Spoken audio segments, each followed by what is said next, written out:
বুঝিলে কৃষ্ণ গুরু বুঝিলে কৃষ্ণ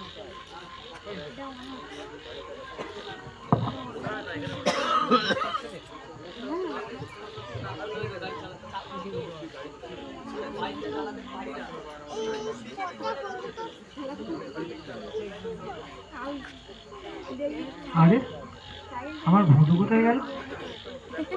ভদু, এই ভদু,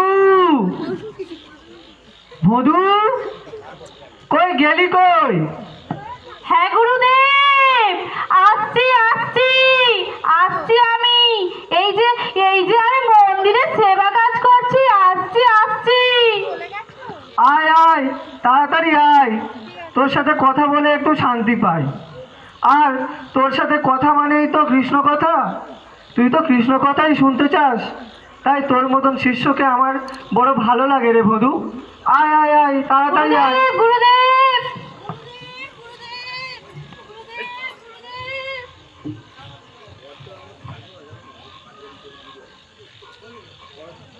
গুরুদেব, গুরুদেব আমাকে ডাকছিলে গুরুদেব? হ্যাঁ ভদু, ডাকছিলাম তো।